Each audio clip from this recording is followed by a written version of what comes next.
Hey everyone, Temporal here, and since we have fare changes on the PTR right now, I think it is as good a time as any to talk about Pharmacy Dive and how to execute with that composition. So first off, it is a poke dive composition, which means it has impactful damage during the poke phase before the actual engagement, before the fight really starts there, and that leads to good pressure. It consists of Pharah, Mercy, Winston, Diva, Lucio, and Tracer, at least traditionally. Reasonable variations of the comp include swapping Zenyatta in for Lucio or Sombra in for Tracer. It is definitely a map specific comp, shouldn't be a everywhere comp most of the time. Its best maps are going to be Oasis Gardens and City Center, Ilios Well and Lighthouse, Lijiang Tower, Gardens and Night Market, Nepal Shrine, and Eichenwald First. It's also perfectly reasonable to use it on Numbani First as well as most of the Koth points I didn't list. Outside of those, you can use it for specific counter comp reasons, but there's generally not going to be enough aerial cover or a high enough skybox for the comp to see good use. So first, I want to go over the traditional version of the comp that includes Lucio and Tracer, and I'm going to be talking about the mirror match. Everyone should be aware that in organized play, it is a significant investment to pocket your Pharah, but your Pharah does in fact get that investment. Your Mercy should pocket your Pharah much harder than you will generally see on ladder, as you are counting on your Pharah doing work. If your Mercy breaks off to support the rest of the team, she definitely needs to communicate that in organized play, and it should not happen very often mid-fight. Perfectly fine for it to happen after the fight, for her to grab some Valk charge by healing up low health tanks after you've already won the fight, but it should not frequently be happening during fights. So when we're talking about this mirror matchup, what your Pharah is going to want to do in the pharmacy comp is dodge any mid-range rockets or any long-range rockets that come in from the opposing Pharah. Let those be wasted rockets, while instead focusing your own rockets on the opposing ground team. That's going to put you ahead in the poke fight, and outside of short range, it is incredibly unlikely for Pharahs to land 2 out of 3 rockets in a row, which is what's necessary for a pharmacy to take down another pharmacy. Your Pharah needs to be calling direct hits for your ground team. So if your Pharah hits Winston, they can go Winston direct. If your Pharah hits Lucio, they can go Lucio direct. Your ground team is then going to make the decision to dive based on those direct calls. If they hear a single direct on a squishy, that's a pretty great reason to make the dive call. If they hear multiple directs on a tank, that's another pretty good reason to make the dive call. There are other things that factor into that, of course, position, cooldown usage. All of that's just something that your dive team will get better at judging as they play in more poke dive comps. But your initiation, what triggers the dive, is going to be the Pharah calling a direct, and then your dive team very quickly pulling the trigger off of that direct call. If diving offensively based off of those direct rockets, as that is one of the two ways that fights will go, it is permissible to stagger your dive. For example, have your Winston, Diva, and Lucio dive off of that direct immediately onto, say, a Winston that was hit 2 directs. And then when that Winston leaps away, have your Tracer follow up with her movement abilities to go ahead and finish off that kill, with your Pharmacy, of course, trying to stay on that Winston the whole time. The other direction that fights will go when playing this mirror matchup is your Pharmacy will start hitting directs, and the opposing team will realize that they are falling behind in the poke battle, so they'll react by picking up the tempo and trying to dive you faster and earlier. In that situation, the best plan is to play an appeal style and hard focus the divers that got on you. Usually that's going to mean hard peeling the Winston, killing that Winston first that came in there.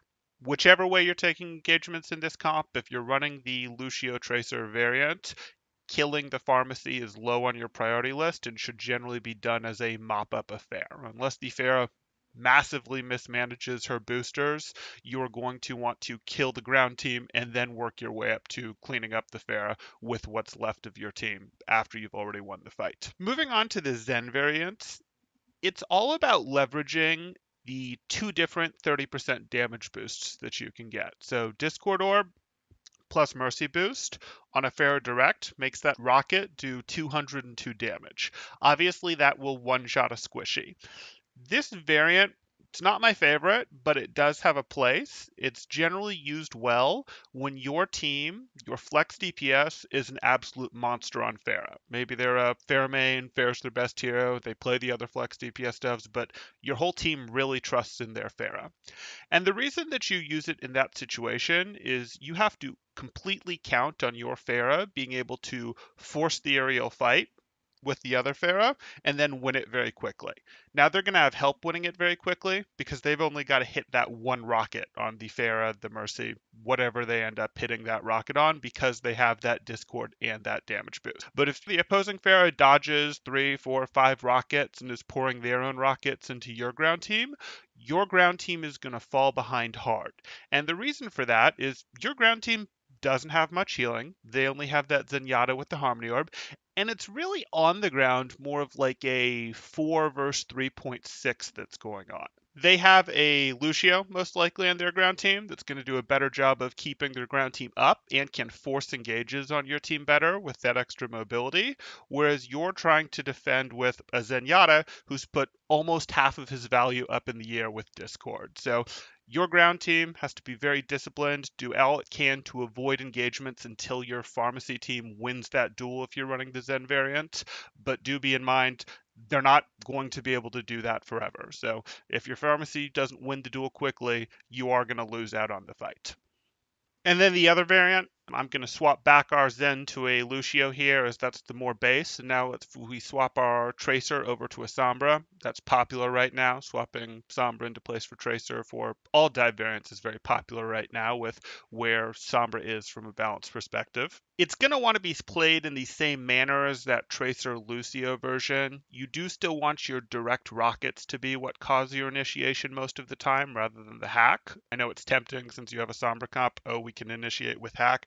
Hack is probably easier to land than consistently hitting those direct rockets that you want, so it is ultimately better to call those directs, engage off of those directs, and then have Sombra unstealth and go ahead and get that hack off. The other minor thing that I would note here, this comp plays very similar to that original comp, is D.Va does move slightly up in your priority list for first targets, because if your Sombra is an instant late with the hack on, say, Winston, and Winston gets his jetpack off, Winston, his momentum will keep carrying him, and he's got a good chance of getting away. If your Sombra is an instant late on hacking D.Va and she started to use boosters, she will drop back to the ground and your team gets to finish her quite easily without having to try to keep up with their speed, try to get their cooldowns back, etc. So very minor twist there that you should probably be aware of. So now if we talk about playing the Pharamercy Dive comp, and I'm primarily talking about the traditional version here, but it's relatively applicable for all of the versions. When you're playing it, there's a couple comps that you'll run into. If you run into a more traditional Tracer Genji dive comp or something along those lines, something with two hard divers as opposed to something with poke, they're going to try to force the fight on you quickly so as to minimize the poke damage that they take. They don't want to get behind during that poke phase because they don't have meaningful poke. Your team can actually respond to this by disengaging because no one in this composition is truly diveable. Everyone has some pretty good mobility. So if the opposing team uses mobility cooldowns to get on them, they can use their own mobility cooldowns to get out.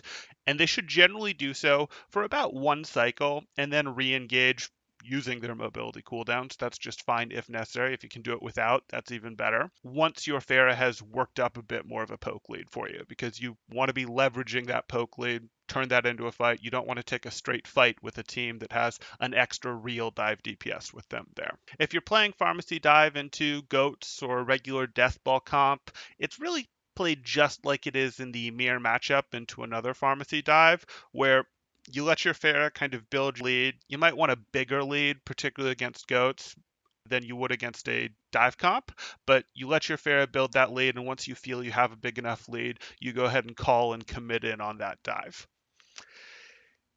If you're running into an opposing team, say a dive comp, and they bring out Widow, you do want to respond to that by swapping your Pharamercy over to Genji and, in this meta, Ana, and then win out those next team fights. You do have a really good chance of winning out that next team fight, as if you're running Pharmacy Dive on the maps I suggested, Widow is going to have pretty poor sight lines. That's part of what goes into determining what is a good pharmacy map.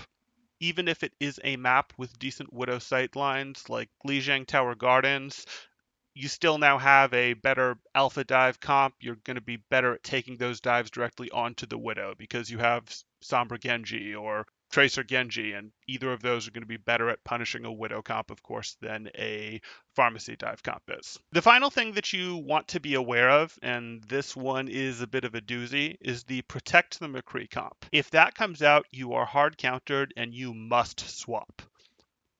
This comp consists of McCree, 3 supports, and 2 dive tanks. That means your pharmacy is going to be fighting into either a McCree that has a Discord orb on you guys, or they're going to be fighting into a McCree that is getting damage boosted from a Mercy. That McCree is also going to have 3 sources of healing. In other words, pharmacy's not going to be winning out that poke battle very well at all. Your dive team is unfortunately not going to be able to help very much, as that McCree has 2 stuns available, 2 dive tanks, which do well at defending against dive DPS, and again, 3 sources of healing.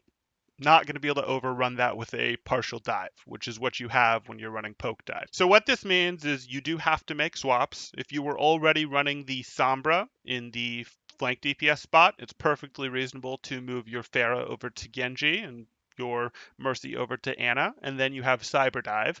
That has a reasonable matchup against the Protect the McCree comp. It definitely doesn't have a strong matchup. It's a pretty even fight that you're looking at there.